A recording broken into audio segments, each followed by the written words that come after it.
Queremos agradecer a todos os vereadores, vereadora, nossa imprensa, público que nos prestigia, nossos funcionários da casa, agradecer todo esse trabalho que será feito nesse dia de hoje.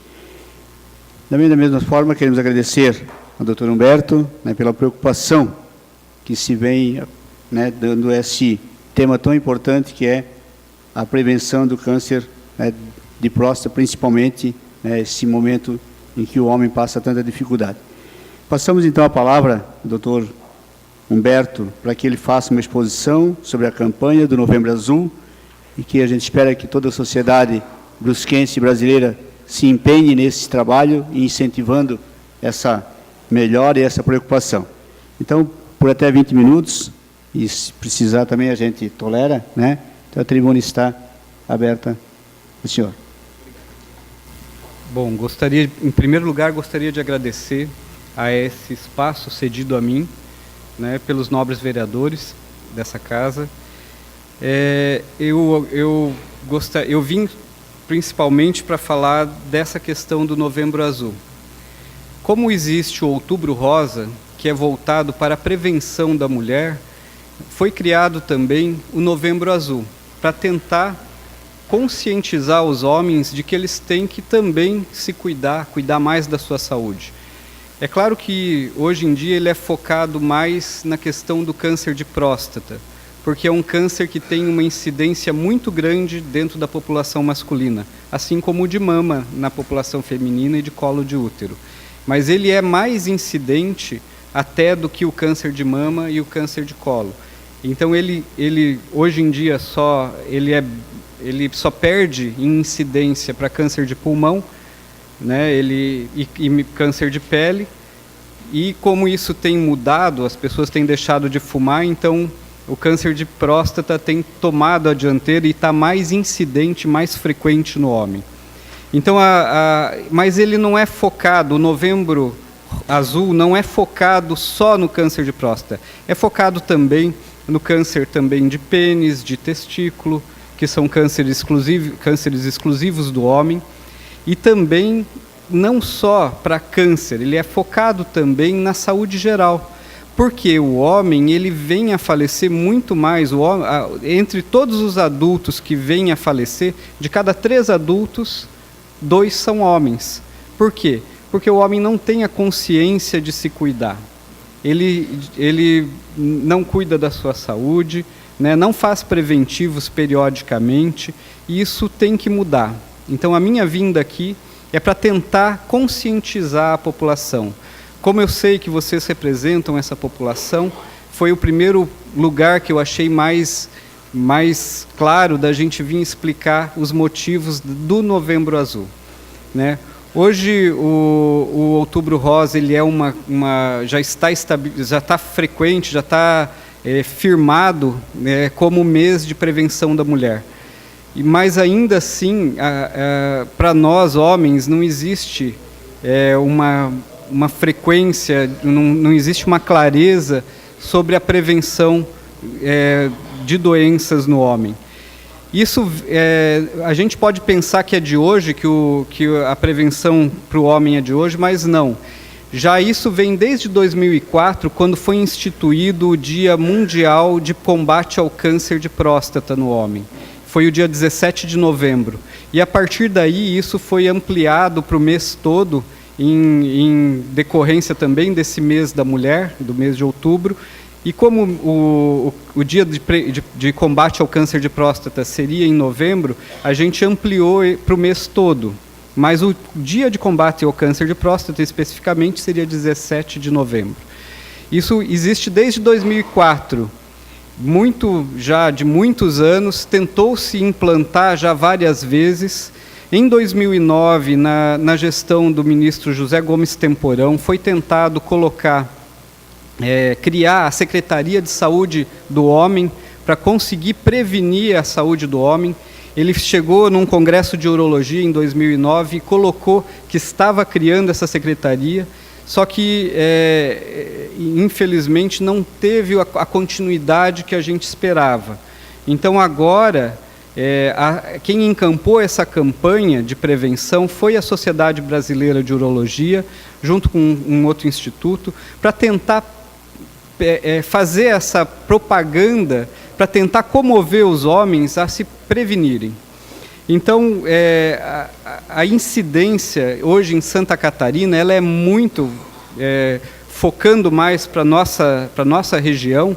Santa Catarina é o estado que tem a maior incidência de câncer de próstata, né? Só em 2014 serão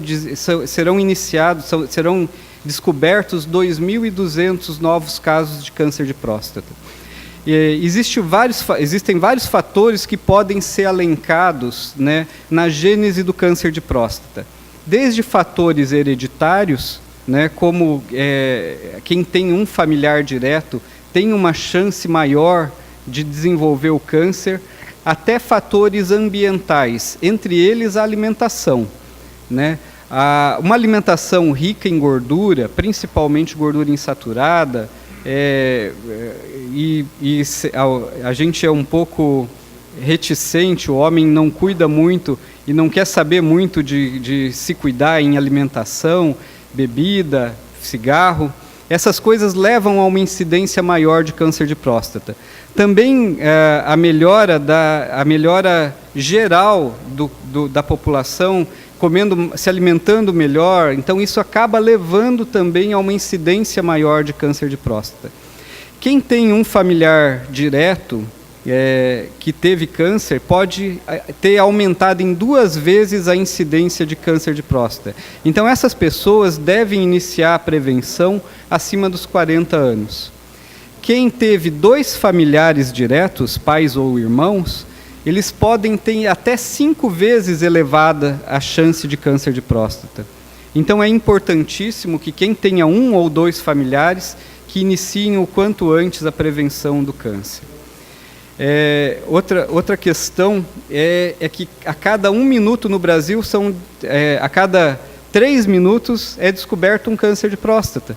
A gente pode achar que é pouco, mas isso vai impactar muito, muito diretamente também, porque isso atinge o homem numa idade que ele está bastante produtivo. É claro que a frequência maior é acima dos 50 anos, mas a gente também tem que ver que quando acontece o câncer de próstata entre os 40 e 50 anos, ele é muito mais agressivo e pode tirar essa pessoa e pode até matar. Em geral, 60%, quando é descoberto o câncer, 60% deles são agressivos, mas controláveis. 25% são bastante agressivos, e 15% deles são pouco agressivos, que não importa se vai se descobrir ou não, eles podem se desenvolver e não causar problema. Então, 60% mais os 25% que são agressivos, são 85% deles, quando são descobertos, podem matar. Então, essa é a importância que tem para a gente, para os homens. Outra coisa, foi feito um trabalho nos Estados Unidos que quando a criança nasce, ela tem em torno de 13 a 16% de chance de desenvolver câncer de próstata. E desses, de 100 crianças que nascem, 3 ou 4 vão vir a falecer de câncer de próstata. Então é uma incidência altíssima. A gente tem que abrir os olhos para isso e prevenindo e fazendo o exame e descobrindo cedo, a gente consegue tratar esse problema com mais rapidez e pode ser mais efetivo no tratamento. Porque quando a gente descobre cedo, tem como fazer o tratamento mais cedo e curar com mais facilidade. O tratamento, eu vou me estender um pouco mais também nisso, apesar de que volto a esclarecer, o Novembro Azul não é só câncer de próstata, Novembro Azul é prevenção de doenças também do homem, que não só essa, né?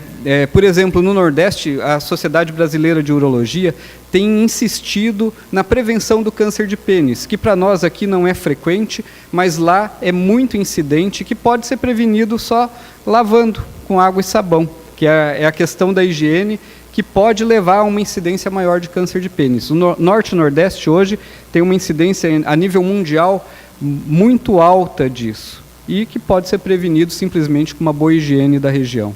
Então, aqui a gente não tem muito, o foco não é esse, mas a gente tem que lembrar que essas coisas podem acontecer, assim como câncer de testículo, e principalmente anda junto com o câncer de próstata as doenças do coração, né?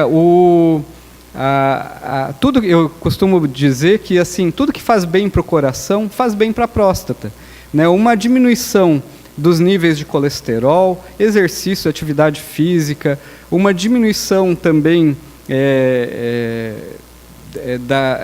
um aumento na atividade física, uma diminuição no tabagismo, isso tudo melhora a parte cardiológica e também pode melhorar, né, diminui a incidência de câncer de próstata. Tanto que estudaram vários remédios para tentar prevenir, para tentar não ter câncer de próstata na população. E o que foi mais efetivo? Foram as estatinas, justamente os remédios para o coração que diminuem o colesterol e o triglicerídeo.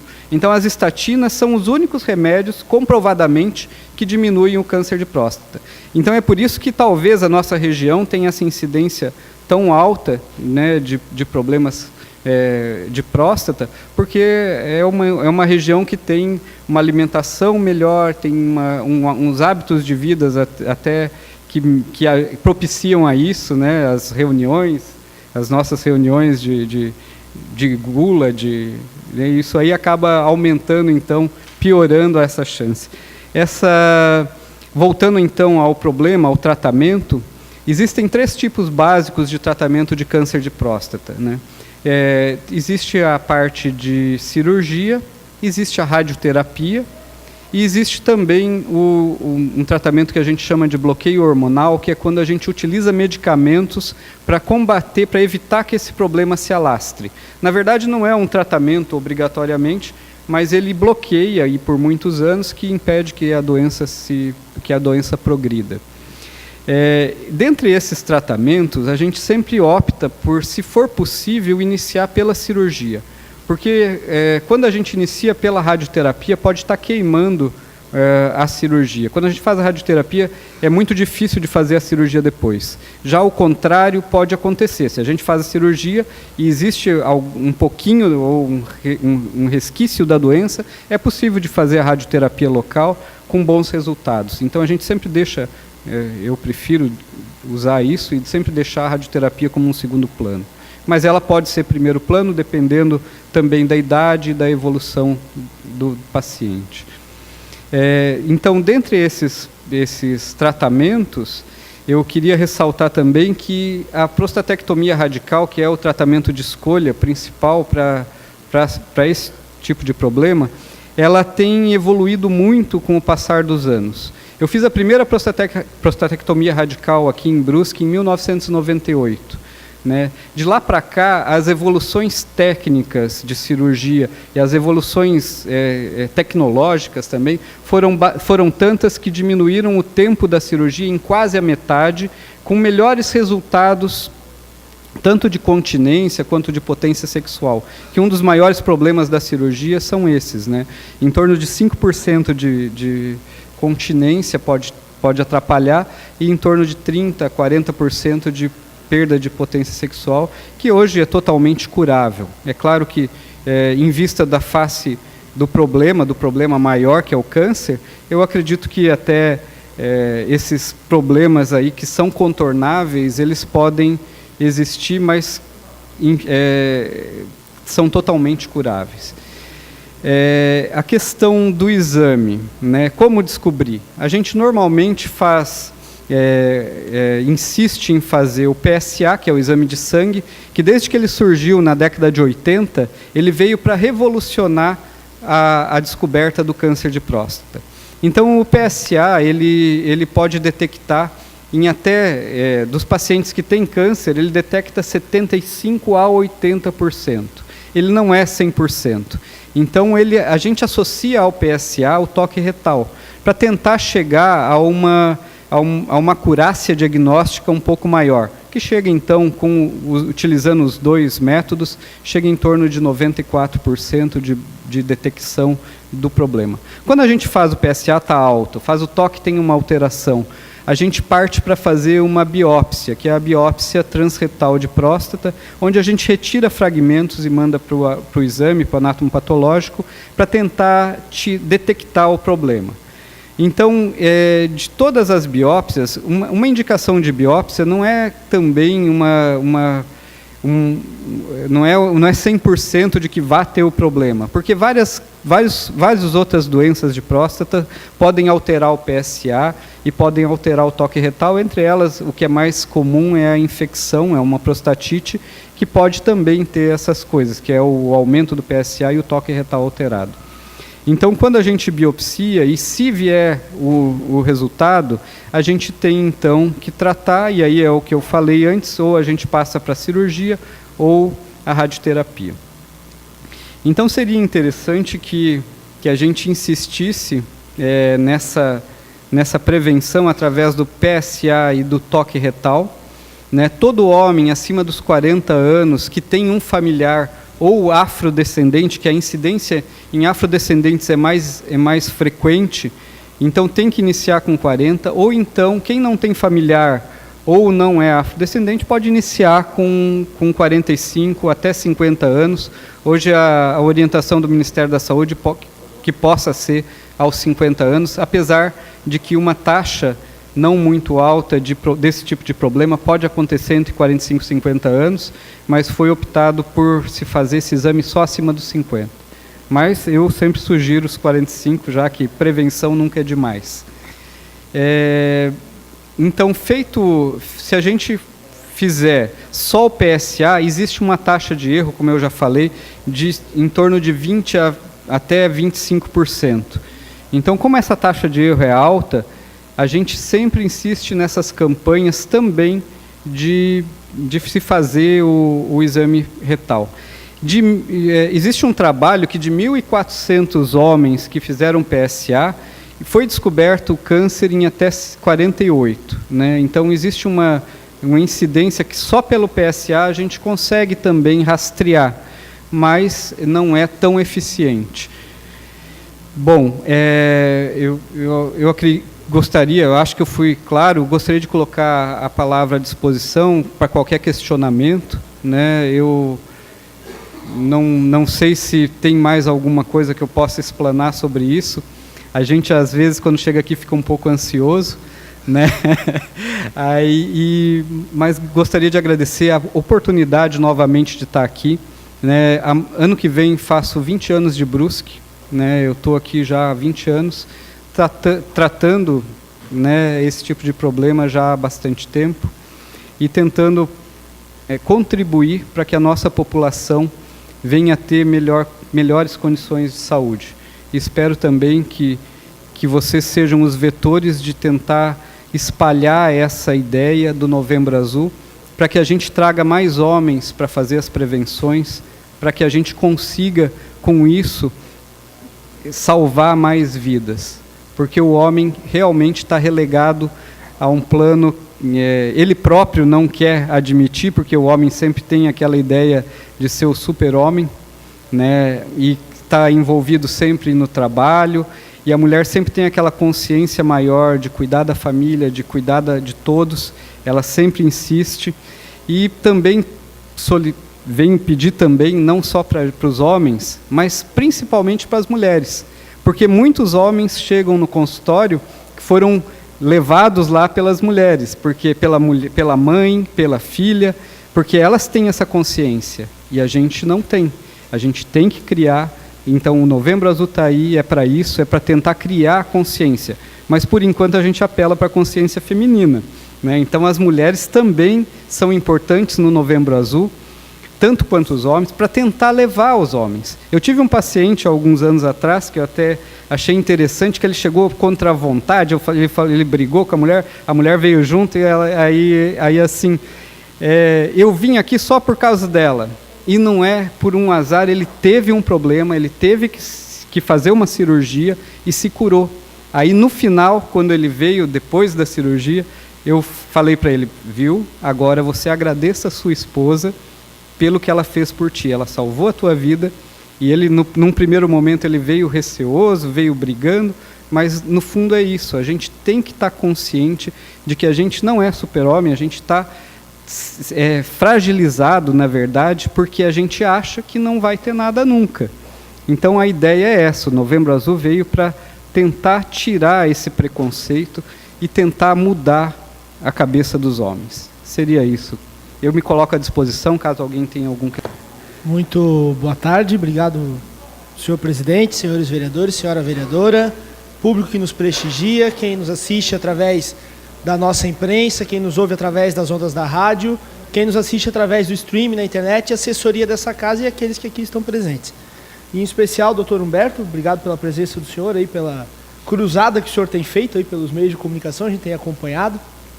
E o senhor fala uma coisa que é real, né? Os homens, nós homens, em geral, procuramos a saúde só quando a coisa já está descontrolada, já, né? Eu estava até, quando o senhor falou na Rádio Diplomata, na semana passada, eu também ouvi atentamente, e agora aqui novamente, o senhor falou sobre a Política Nacional de Atenção, tem o nome aqui, Política Nacional de Atenção Integral à Saúde do Homem, que foi o que foi lançado lá no ano de 2009, inclusive com uma portaria nacional que dava os parâmetros de como é que isso funcionaria. E eu, naquele dia e hoje também fiz questão de procurar o que o Ministério da Saúde havia falado após aquele dia a respeito do andamento. E eles fizeram uma pesquisa que eles chamaram,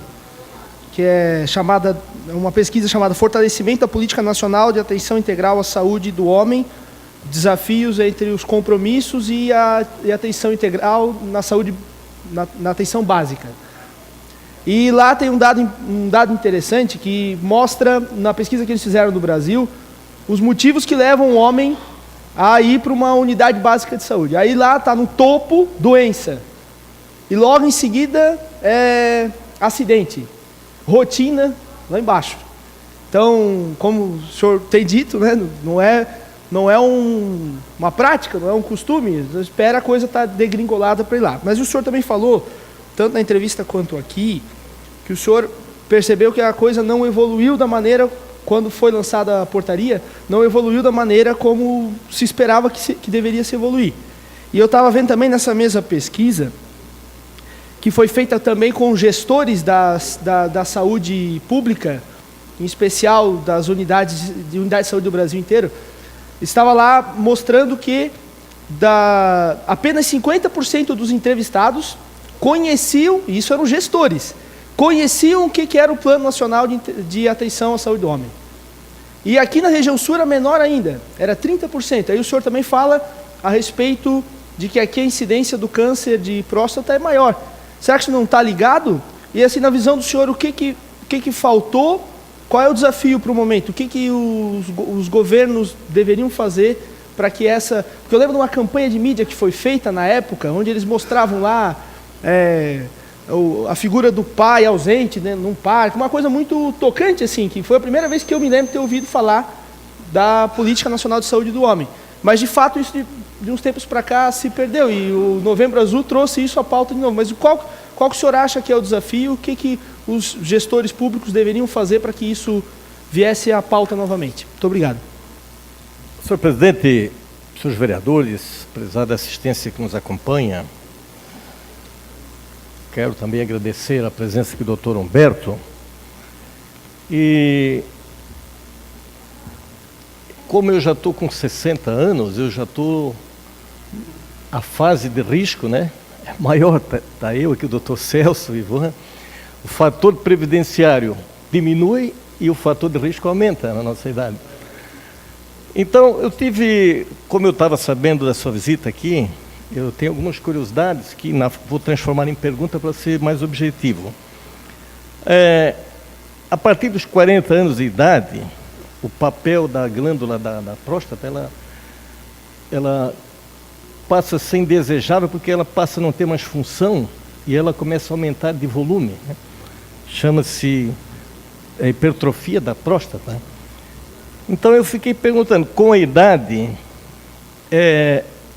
ela vai aumentando ao invés de diminuir. Já que ela praticamente não vai ter função, ela devia diminuir e não aumentar. Uma pergunta que eu vou deixar no ar, se isso tem alguma resposta. E uma outra pergunta que também, para quem já está aí nos 60, é interessante, o uso da testosterona, que é o hormônio masculino, tem algum peso, né, na probabilidade da pessoa adquirir um câncer de próstata? E uma outra que eu achei interessante também é que a próstata não provoca problema exclusivamente na velhice. Por exemplo, os adolescentes eles podem ter as prostatites, né?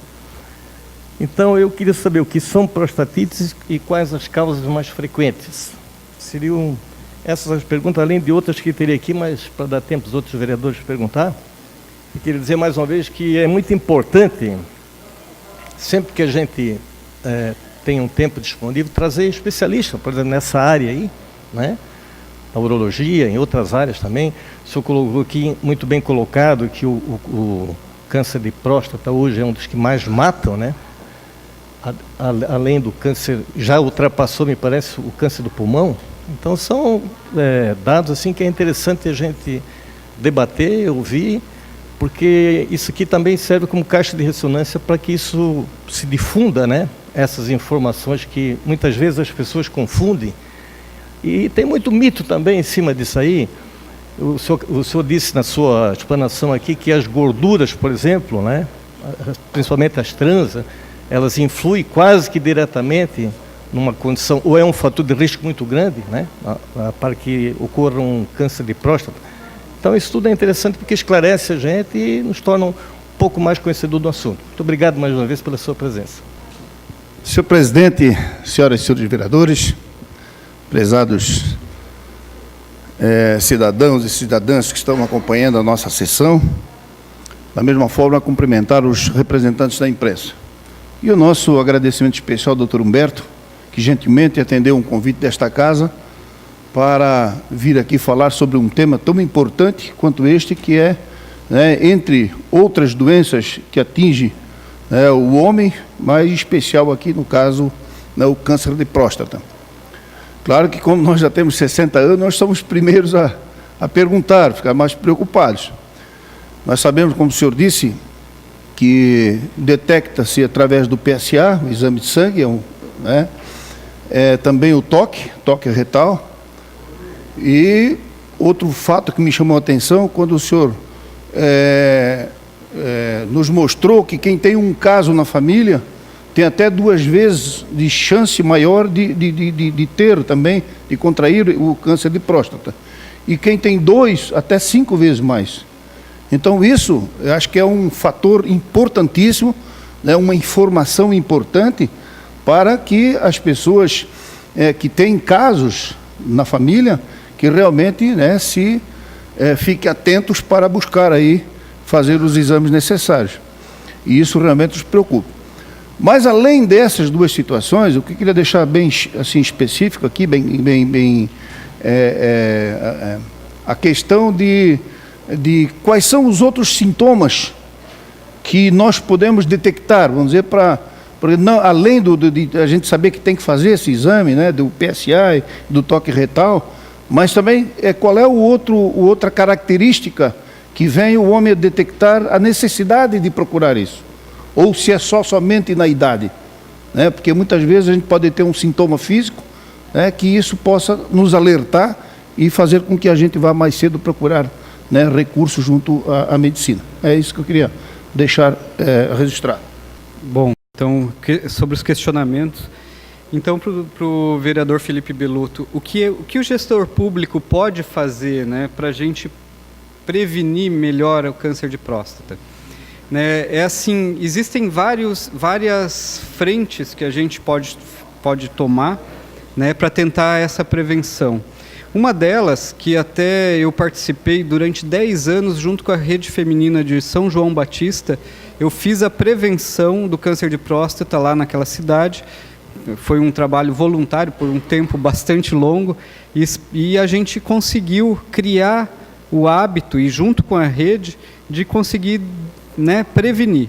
E falando das cidades da região, em Nova Trento teve uma época que teve, eu não sei há quantos anos foi isso, mas eu lembro que teve uma campanha de se fazer o PSA em todos os homens da região, do município. Então são coisas, são assim, ações que podem mudar o âmbito da doença, né? Então, claro, existe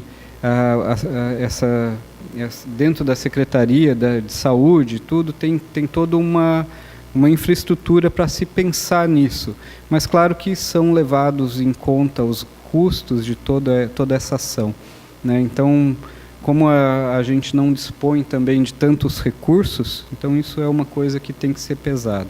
É claro que a vida sempre está em primeiro lugar, mas eu entendo também que não se pode fazer tudo que a gente quer, né? Então, para o vereador Dejair, por que a próstata ela aumenta e não diminui porque ela não tem função?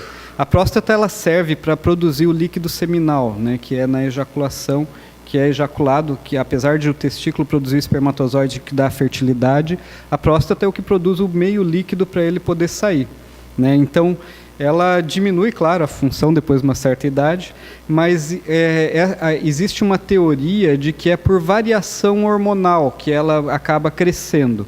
E esse crescimento, que é a hiperplasia prostática benigna, ela acontece em todos os homens acima dos 40 anos. Ela cresce, ela vai crescer, né? E se o homem, em uns cresce mais rápido, outros crescem mais devagarzinho, e se o homem vivesse até os 100 anos, todos eles iam ter problema com esse crescimento. Porque quando a próstata cresce, ela obstrui a saída da urina, ela tranca a saída da urina, né? E isso acaba interferindo no jato. Então, mais cedo ou mais tarde, se o homem fosse viver até os 100 anos, ele teria esse problema de obstrução pelo crescimento da próstata. Só que esse crescimento é benigno.